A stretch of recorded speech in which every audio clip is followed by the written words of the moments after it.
So I'm making this video to show you how to protect yourself from a brand new and really easy way for a bad guy to steal your ATM PIN code with an iPhone. Even if you're shielding the keypad so he can't see you put it in. And to show how hard it is even to detect that it happened, I'm gonna go into this store and steal somebody else's code. So watch closely to see if you can tell the moment that I actually do it.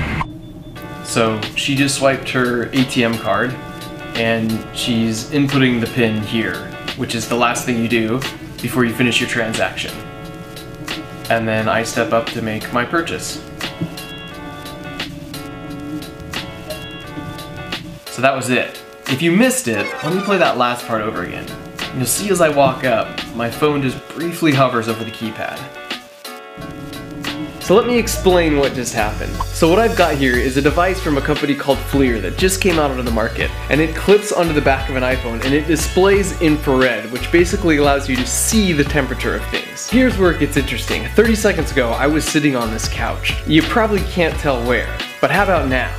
Anytime two objects interact, they will tend toward thermal equilibrium, so they basically try and meet in the middle temperature-wise. And since I'm warmer than the couch, heat flows from my body to the spot on the couch where I'm sitting. So this leaves behind a thermal signature because it'll take a little time for that spot on the couch to cool back down and reach thermal equilibrium once again with the air. Likewise, if I set my warm hand on the cold wall, afterwards my hand is slightly colder, but the wall is slightly warmer where I touched it. And as you probably guessed by now, your fingers leave a thermal signature when you type your PIN code into a debit card machine like this.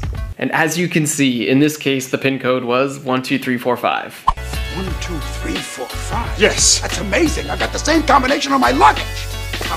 And it gets worse, because since the heat signature fades with time, the bad guy can figure out the order in which the keys were pressed, because the hottest button is likely the one that was pressed last, and the dimmest button is likely the one that was pressed first. So after doing some digging around on this, I was able to find a paper that was published about this method by some researchers at UCSD several years ago. According to their data, they could guess the right PIN code numbers 80% of the time if the image was taken right after. And if the image was taken a full 1 minute later, they still had a 50-50 chance of getting the numbers right. The scary thing is back then, infrared cameras cost $10,000, and it would be really hard to discreetly sneak something of this size into the store. Now, an infrared camera looks like an iPhone case. They're a couple $100, and you can get them at any Apple store.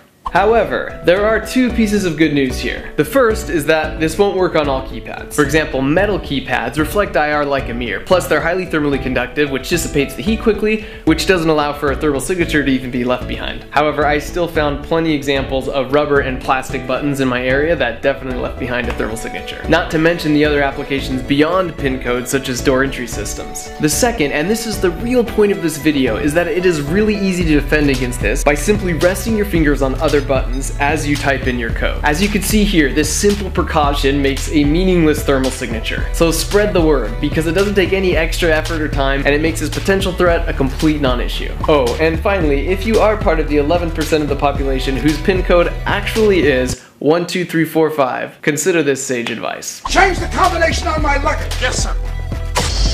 Ah!